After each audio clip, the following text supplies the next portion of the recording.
Welcome, everybody. This is Wing here from Appodeal. I'm the VP of Marketing here. I'm excited to present to you a new series of webinars that we are hosting here at Appodeal, where we will be interviewing the different founders and creators of some of the most interesting and successful apps we work with to help inspire you with practical insights that you might be able to apply to your own app.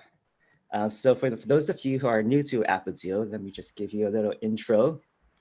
So Appodeal is a growth engine platform for mobile app developers and publishers to turn their apps into top earning hits. By integrating our one SDK, your app can start monetizing with more than 70 ad demand sources.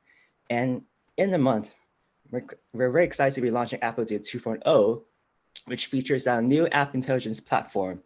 It lets you align your user acquisition and attribution data with your monetization data to give you the deep insights hidden in your data, such as which of your UA campaign brings you the users with the highest LTVs and a lot more.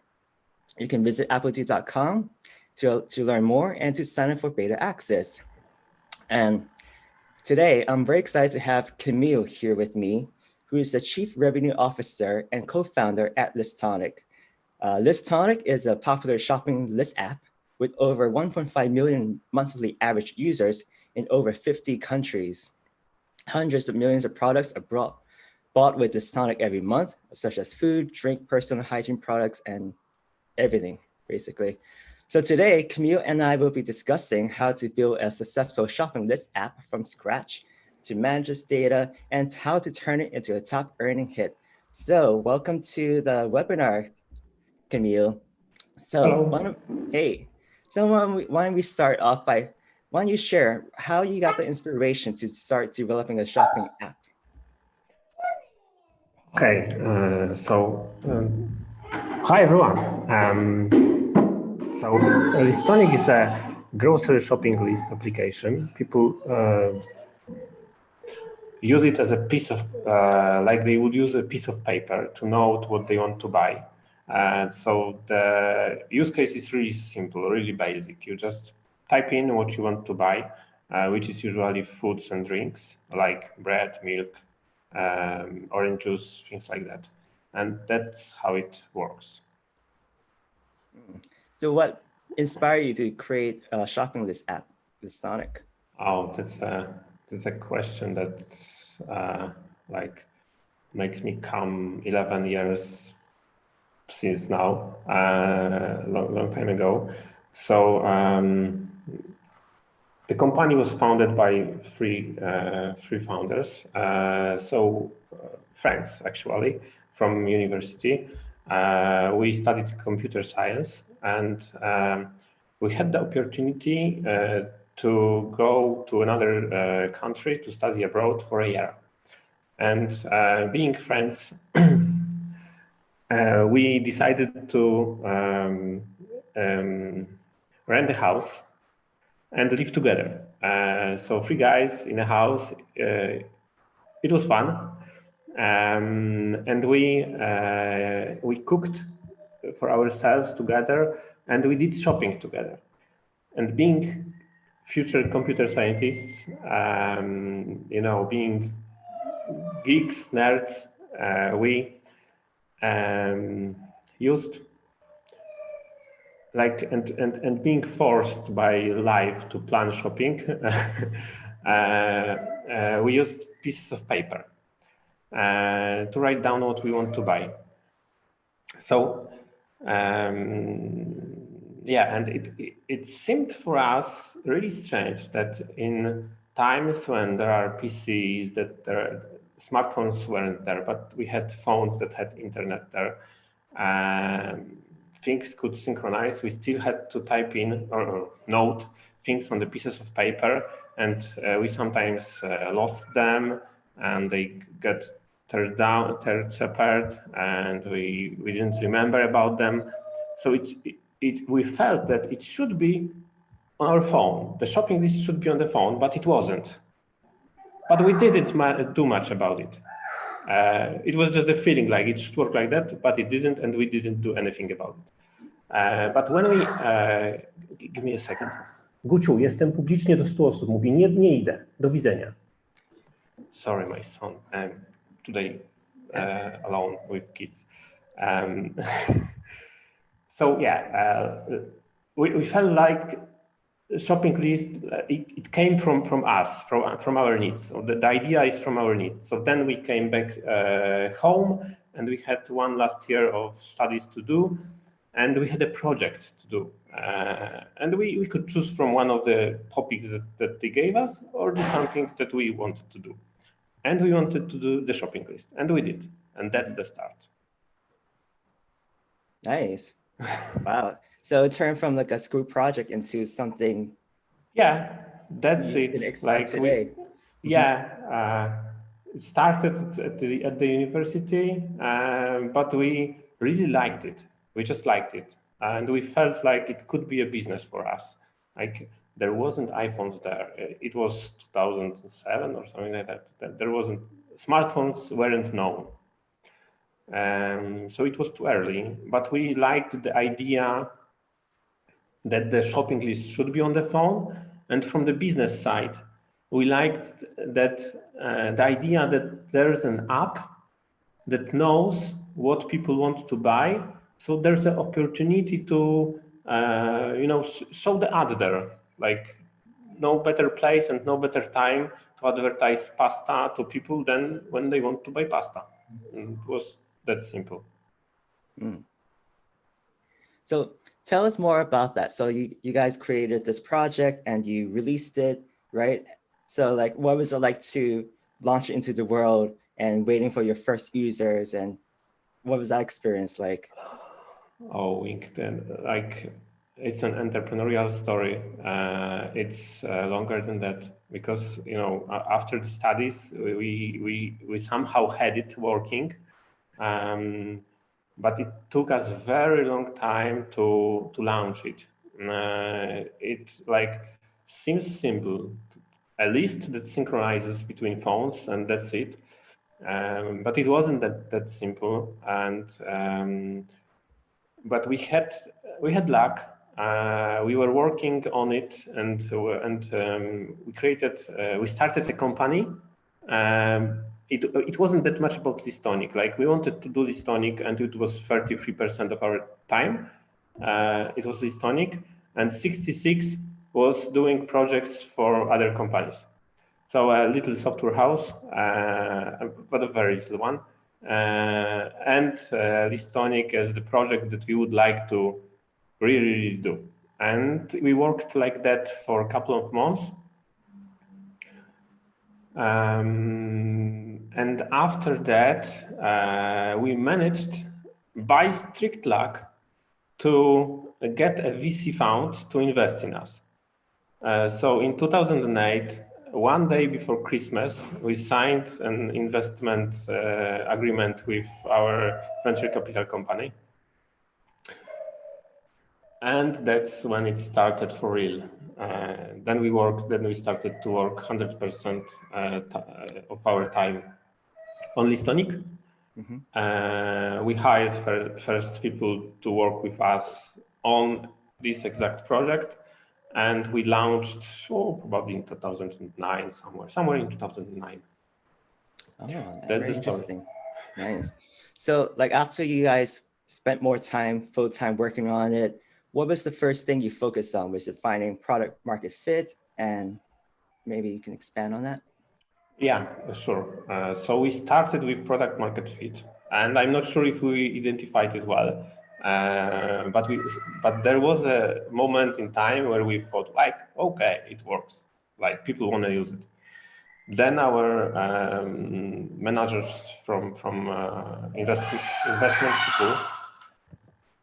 investment people from our fund pushed us a little bit to start selling, and we started selling. We went to first prospects. We had first clients, like having maybe we had 10,000 users, something like that, monthly. So it was really little, but it was good time and good fun. So in the early stages, how would you promote the app to get those 10,000 users? So 2009, it was time when iPhone started to get traction. It just started. Like it started before, but the start, the first month there was no apps. But in 2009, I believe that the apps started to be available for App Store started. So there was iPhone, Android wasn't there, but we had most of our users on feature phones. So Nokia, Sony Ericsson, Motorola, Siemens, all the brands. And the only people who wanted to use apps on these phones were geeks. So the way to get the first users was to be on tech blogs and just be known as one of the cool startups there. That was it. So different world now. All right, so people found you on the blogs, and then what was like the most important things for you to keep track of with these early users? Was it like retention rates or just whether they're coming back to use it at all? What were you looking for? So we started, we tracked retention, yes, and inflow of new users. Inflow was the most important thing.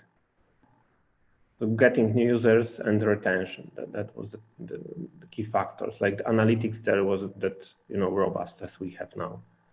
So today we have like a little team, but still a team of people who care for App Store optimization, which is really important. We are working on paid user acquisition. We really focus on retention. There's a team of 30-40 people working on one simple application. And so yeah, on the marketing side, there's ASO and there's paid UA. And to be true, like paid UA, we are not good at it yet, but we are good at ASO. And product is really crucial thing, like having no product. Cool. So you went from a small team of co-founders who met in university to now you have 40 people in your team.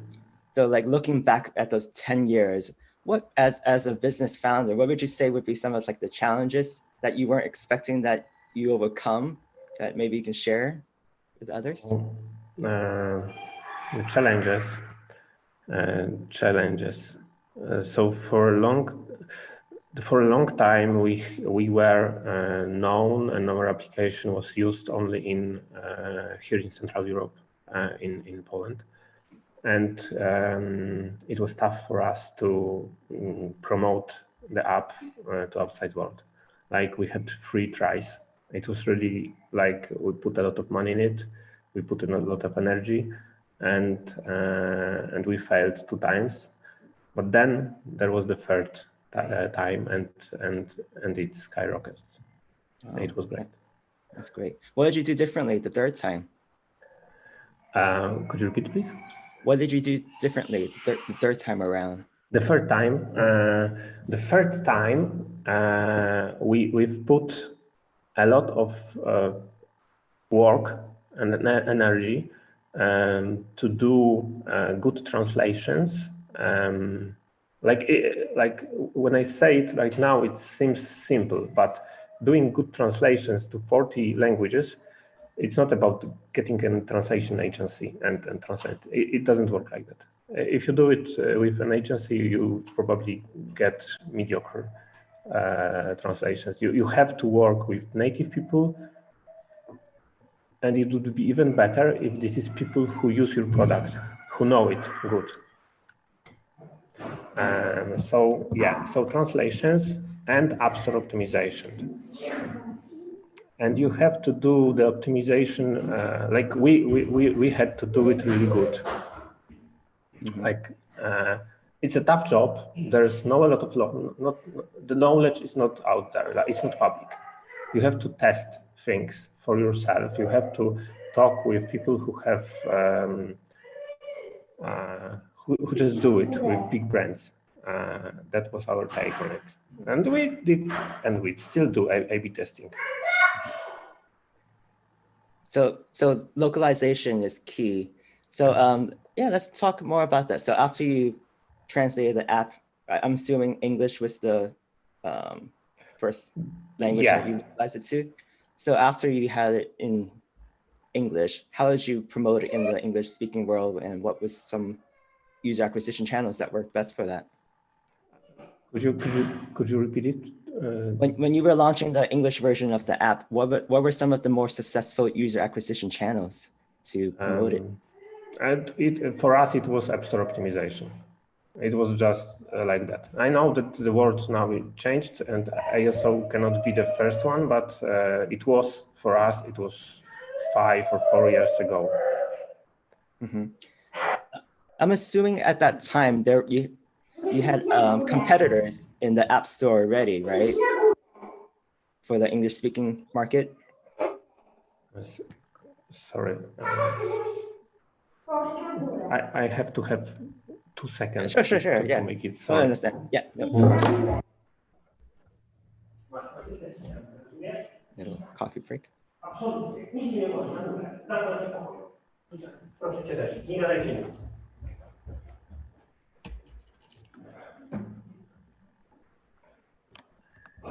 Sorry. Yeah, don't worry about it. My wife had to stay at work late, and I'm stuck with my children. Oh, we all get it. Yeah. No need to apologize. So when you launched the English version like a few years ago, I'm assuming there's like competitors already in the market for shopping this app, right? Yeah. So like, how did you manage to, kind of like compete with them? So the category of shopping lists is a broad one. It's a niche, but the category is still like there's a lot of players there. A shopping list is a thing that a student can do for a university project. So there's a lot of shopping lists there. But there are a couple of players that are really serious about shopping lists. The product is really like when you have the growth channels, when you have ASO, when you have paid user acquisition, and maybe something else, then the product is really crucial thing to have done in the right way. Like a list of items sounds simple, but with a shopping list, we don't solve the problem that we solve. Like it's not that crucial for people to have solved. So you do something that's nice to have. And when we really want the users to use our applications, so we have to be like extremely good at the shopping list. Like to do a shopping list, you can get a piece of paper. Yeah, it will work for you. You can type in your things in a message on Messenger, or you can mail it. You can use whatever you want. But we have to be a lot better than all these solutions to be remembered, for people to get back to Listonic and use it once again and once again and once again. So that's why we put so much pressure on retention, on features, features not that much, but ease of use. Ease of use and the basic set of features. It has to be flawless. So like today, we consider only one application to be a real competition for us. Like the biggest one is a piece of paper. But from the app space, there's one competitor, and they are really good. They have a little bit different take on shopping lists, but it works for some people, and other people like Listonic better. But that's it. So that's very interesting. So let's talk more about how you kind of analyze whether the users enjoy your product or not. Like, was it all based on like quantitative data, or did you actually go to observe some users within the supermarket to see how they're using the app? and conduct some user experience research that way? That's a set of tools here. We talk to users. That's the basic thing that probably everyone does it. You just talk to users and talk to them about how they use it, why they use it, would you like to use something else, what would you like to get fixed, or who you are actually. That's important too. Like for our users, it turns out that we have actually just for a shopping list user, it doesn't have to be app, it can be a piece of paper. Users of shopping lists are people who started the family and they have the first child. That's our audience. Like when you have the first child and you have to organize a little bit better, then doing shopping lists in your family is one of the things that you think of, like this can help me. And that's when people come, that's when they start searching for a shopping list. So we just talk to people. We have Google Analytics and some other tools. That's not my part of the job. So, but I know that we have some analytic tools, the basic ones. Then I know that we record some user sessions and we do testing on on parts of user interface to make sure that people, like, there's someone, you do list sharing, you can do it one way, another way, and there's probably 10 ways of doing list sharing. So we test them to see what works better. I see. Cool. So given how there's only so much time and resources you can spend, like upgrading your app based on feedback, would you say that some feedback is more important than others? Like, would you value your feedback from your power users more or more of the casual users, so you can like find out how to make them click with your app and make them into power users? Which one is more important, would you say? I'm not the one to answer this question. Like, I believe that we probably look at the numbers first and see what are the drivers of longer usage, and there are probably metrics that tell us that user has bigger value from this application for himself or herself, and we are optimizing towards these numbers. What are the top metrics or numbers that you look at? I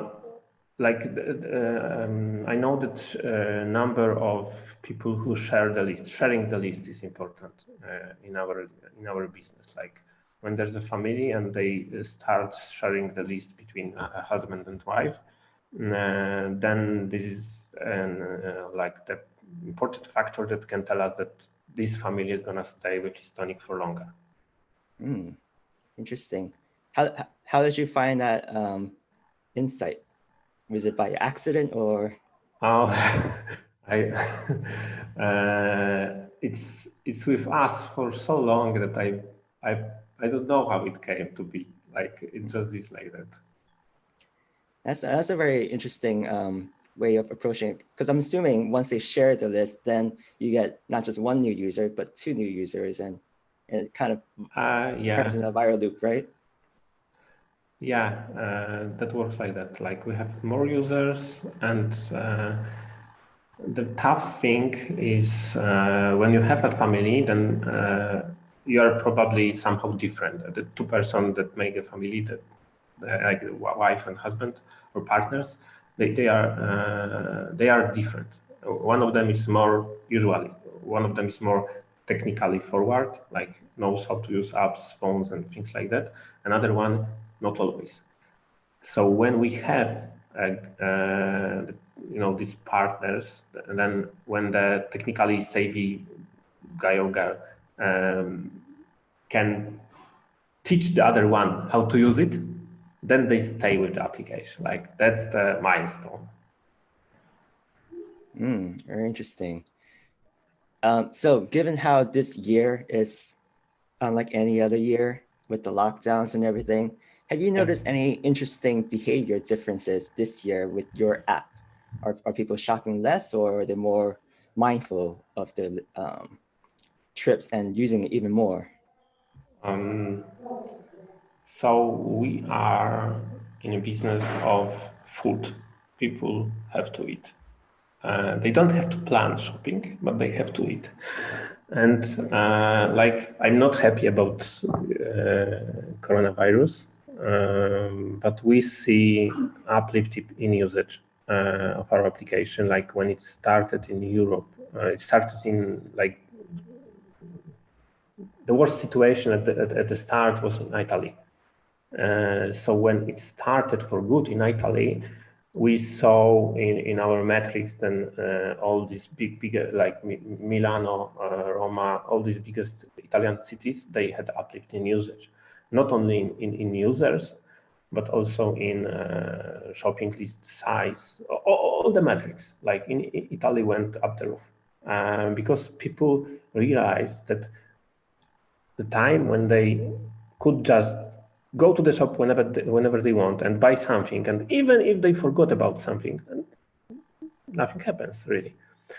But when we have coronavirus and we should think about the time that we spend among people in the store, and we should limit it, then it's important to plan your shopping. So people realize it, and they were looking for solutions for a good shopping list app for a starter. And we saw it, and then after Italy, we saw it in Germany, in Poland, in France, and all the other markets. Okay, yeah, that makes a lot of sense. Very interesting. So I want to take a step back and talk more about the monetization part of your app, because you mentioned how you had an early investor, and with any investors, they're going to want to see their return on investment. And so I'm sure there are some pressures to start generating revenue for your app. So can you talk more about that process of how you started thinking about monetizing your app, and what were some of the things that worked out and maybe not work out? Okay, sure. So as I said at the start, we started in just one country in Central Europe, and here we monetize with our own direct sales force. And it worked like that for a couple of years. It still works like that here, but we have most of our users in all the other countries. Like States are probably the first one, then there's Poland, Germany, Italy, countries like that. Most of the traffic, maybe 80, maybe even 90% is outside of Poland. And we were looking to monetize it. Our first take was to build user base and set up our direct sales force in another country. This is a tough job, and like it was like we had this idea 5 years ago or 6 years ago. It was stupid. Maybe we will do it sometime in future, but now we use Appodeal and it works well. So we before using Appodeal, we tried AdMob. The results were so-so, and then we stopped monetizing, and we thought like, okay, so the money is really not that big, so let's keep it and work on user base. Then we tried one mediation platform, and it didn't work well. Then somebody from Appodeal reached out to us, and we talked a little bit, and we decided to test it, and it worked. And we are still using it. Great. So you monetize using just in-app advertising. There's like no in-app purchases or subscriptions? We have in-app purchases, but the in-apps that we have right now, we are working on making it better on the in-app side, but it's not even 10% of the revenue. We are mostly on ads. We are working on it, I believe that we will do much more money on in-apps, but it's going to be a year or 2 year work. Okay. So earlier you mentioned how the user experience is like the key for a successful shopping app. So how did you integrate in-app advertising into Listonic to make sure that the user experience stays seamless? So we are the mobile first, but we are also product first. And we really care for our users. So whenever we thought like, look, there's a new format that we can try, there's offer wall, there's rewarded video, then each time we have this idea, we talk with our product team, and they are like strict, like user first. We won't introduce this one, we won't introduce that one. So we just, it's deep in our culture, like to really care for user and to have only the formats and ways of interaction that don't bother the user that much. So what kind of ad formats is more successful for your app? And what did you try that didn't work out so well? Most of the revenue for us come from just banners, just the ones that pay little, but we have a lot of them. We don't have interstitials in this app. We have other apps, but in Listonic we don't have interstitials. We also have native ads there, but not from ad networks. This is our own direct sales. But banners just make 90% of revenue. Okay. Really Cool. that simple. Nice. So in many companies, app companies, there's typically like a tug of war between the monetization team and the product team. So like in your company, how do you balance the two so that both sides are happy?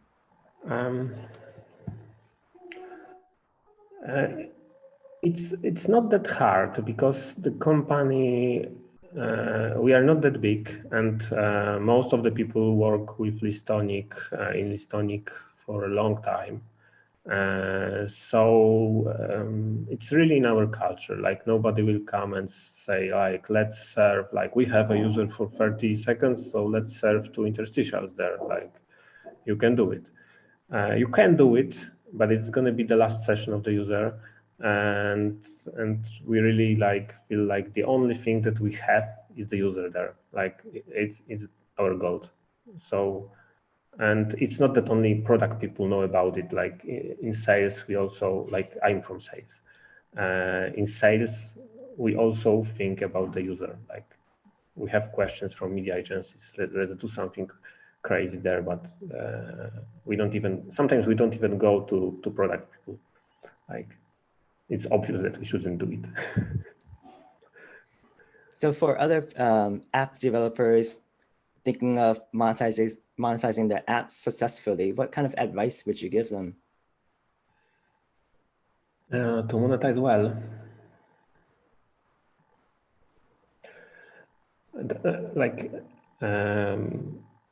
If you are in many countries, and you probably will be, then the first thing you should do is just go for a good mediation platform. There's 95% that the most popular ad network in your country won't make that much money as a mediation platform will do. So it's worth to just plug it in. And if you want to, like when working with a mediation platform, I'm not sure about all the others, but working with Appodeal, when you just plug it in, it will work and it will work well. If you put some work in it, it will be even better. So just for the start, plug it in and watch. So how would you define a good mediation platform? No, I don't have that much to compare here, but I like that we have like fill rates are important. The CPMs are important, but not that much. Like sometimes you just should play with refresh rate or some other metric. We just look at the revenue. Like this is the final metric that we have, revenue. But you also have to, you should check if the mediation platform has all the formats that you can serve and you want to serve. Reporting is important. For us, having an account manager that is really like involved and he really wants, or her, she really wants to help you. Like sometimes, there are days then like for a couple of days we didn't thought about checking some metrics and the guy from Appodeal pings on Skype and tells like, look guys, there's something happening here, like let's change it. That's really nice to have someone to care for your business like you would. Oh, awesome. Yeah. So you mentioned earlier that now you spend some time to improve the Appodeal setup. Can you talk more about what changes you've made to the default settings to improve your revenue? Yeah, so we test different ad networks. We plug them in or we turn it on or off.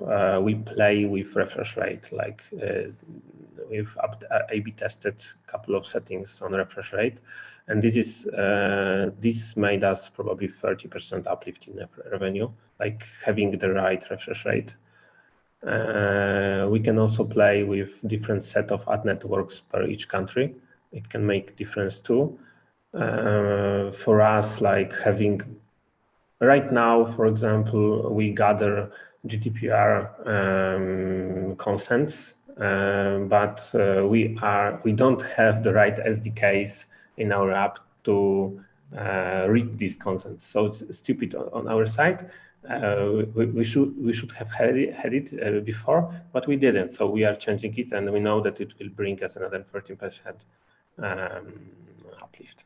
So yeah. Nice. So being a business owner, I'm sure there's a lot of pressure to like make sure you have consistent revenue to pay your staff and everything. Maybe can you talk more about like how you stay sane and like inspiring a team to Considering work at your company and yeah, what would you say?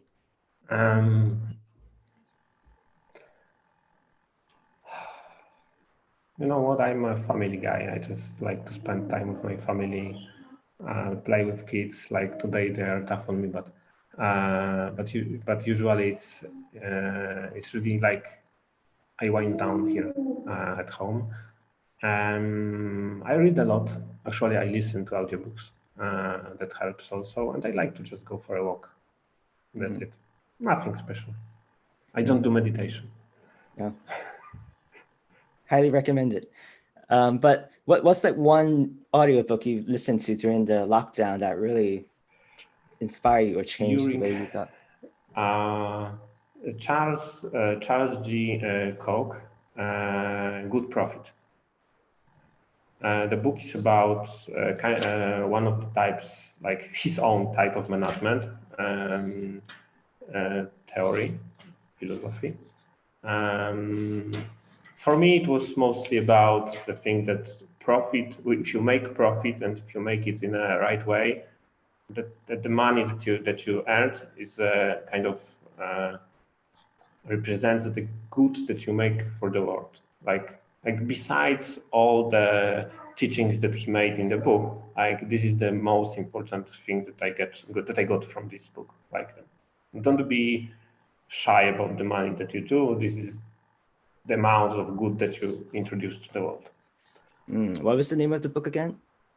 Good profit. Topic is good profit. Good profit. Yeah, Okay. profit, good profit. Okay.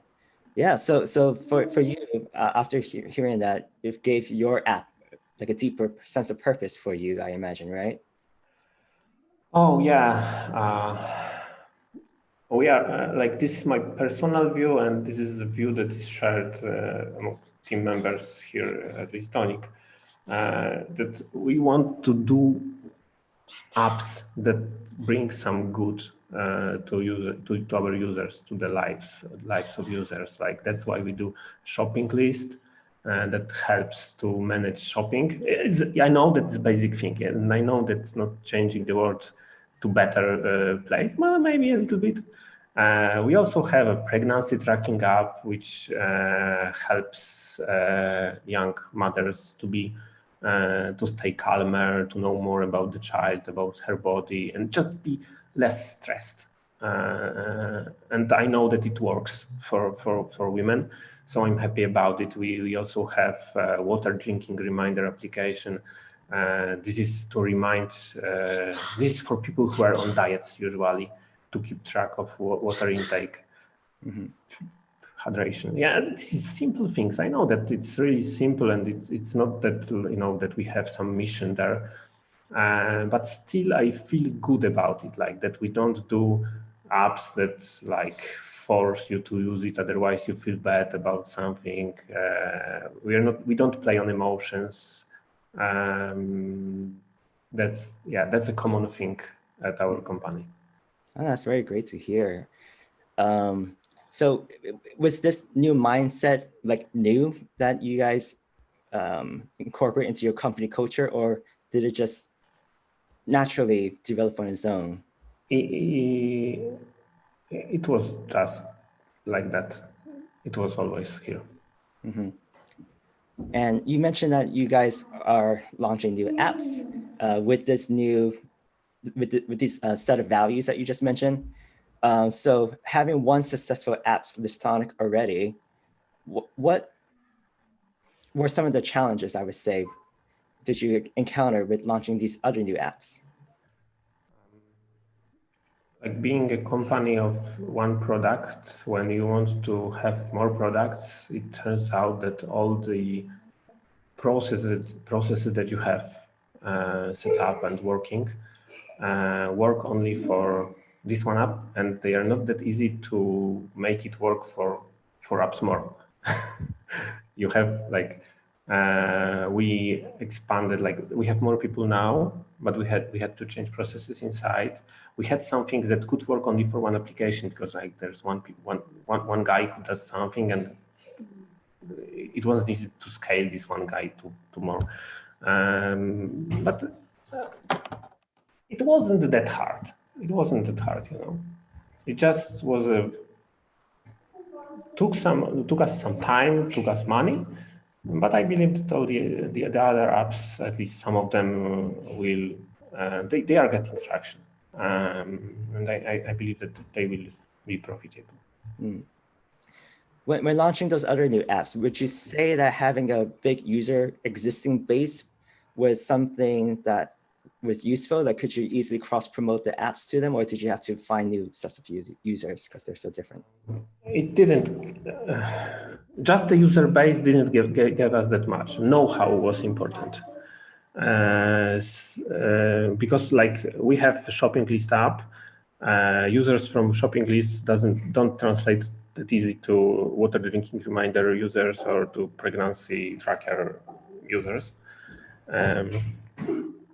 But know-how and having team that knows how to do App Store optimization, knows how to create good assets, knows how to do translation to 14 languages or more, having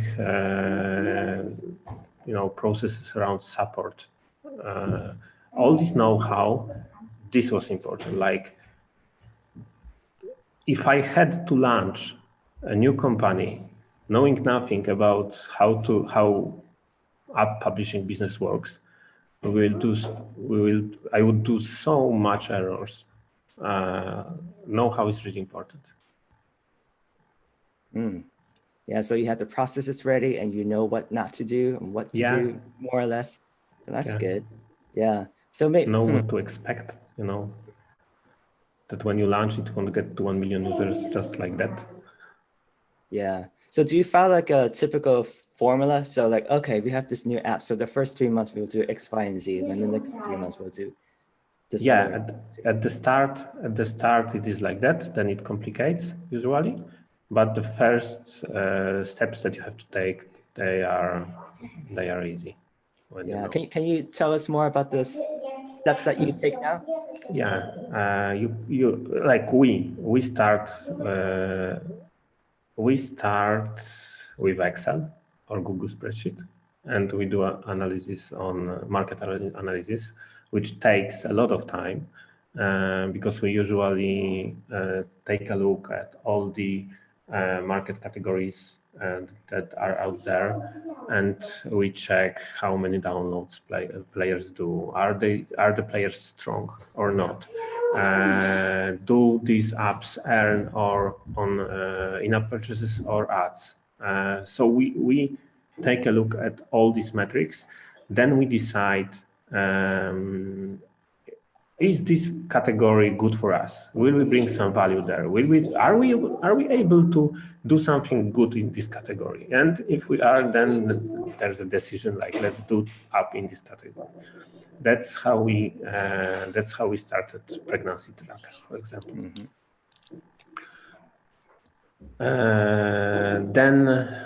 Then we do a review of competition. After that, you should, maybe not you should, but we draw user interfaces, we test it on users, and then coding, presence on the App Store, things like that. Okay. So after you create the new product, and what's your current process of launching a new app now? Do you start with paid ads or word of mouth? It's mixed. It's App Store optimization for sure at the start, but we usually also pay for some first installs to have the start stronger. But then we stop it because after the first wave of users, you can see what works, what doesn't work, what you should fix. And I'm not telling that the application is not working. It is usually working well, but the user interface might not be that good as you would think. And it usually isn't. So you should A/B test many solutions in user interface, in your communication. So then you just do the testing, and it can take time. For these new apps, do you include the monetization mechanism in the beginning, or do you do after your product has product market fit, more or less? We didn't, but it wasn't by design. We didn't do it because implementing monetization takes developers time, and we wanted to start as soon as possible. So we turned on monetization after some time, maybe a month later after it starts, something like that. But it's important to have monetization there too, because having good app, even if it works for users and you have large user base, you should also track users' lifetime value and customer acquisition cost. So when you have an application that it works for users and everything is great about it, but LTV is low, and then there's no business there. Yeah. How are you tracking LTV now? Is there like a specific tool that you use? So we have our own dashboards created in-house. We use data from in-app purchases that comes from somewhere from App Store. I'm not sure all the technical aspects of this, but it comes somewhere from Google or Apple. And we also use data from Appodeal about revenue per user, per day, per app. And it's all aggregated in our Google Data Studio dashboards. Yeah, so that's it. All the revenue numbers come to our own servers, then to Google Data Studio, and we have it drawn on dashboards. Did you build your own in-house dashboard because like what was on the market wasn't satisfying, or that's it. Like we have looked at things that were available there. We haven't found anything really like that met our needs, or it was very, very pricey, and our apps have low LTVs. We cannot afford like most expensive tools out there. So we had to do something on our own, and it turned out to be like feasible, and we do it, and it works. It's a lot of work, but it works. Yeah, I imagine. Yeah, it seems like a common issue for many app businesses. So hopefully with the new Appodeal App Intelligence dashboard that tells you the LTV, that would help a lot of app developers with that problem. So we have a few more minutes left. So to wrap things up, if you can share a short piece of advice to aspiring app developers and app company founders, what would you tell them? I would say have grit. If you are very, very lucky, then you make an application and it works and it grows and you're happy. But it usually doesn't work like that. Usually you have to do a lot of changes and A/B test in the application, in your communication, in the way how you acquire users. It's a game of A/B tests.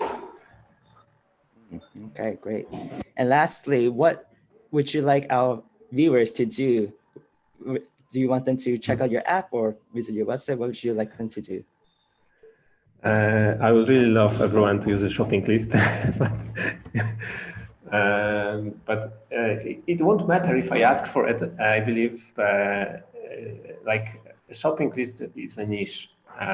If you really need it, then you will look for the list that you would like to use. And all the people who have kids, please check out Listonic.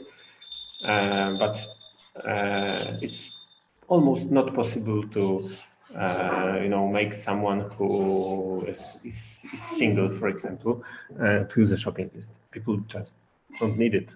Don't need it. Okay. Where can they find it? It's on the App Store and Google Play? Yeah. App Store, Google Play, Huawei Store. Wow. Well, on that note, check out everyone check out Listonic on those app stores.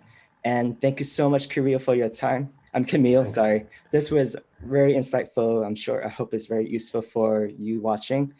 And to wrap things up, my name is Wing from Appodeal. You can check us out at www.appodeal.com if you want to learn more about what we do, and check out our blog for more insights from app developers and app public businesses themselves. So you can take your app and turn them into top earning hits.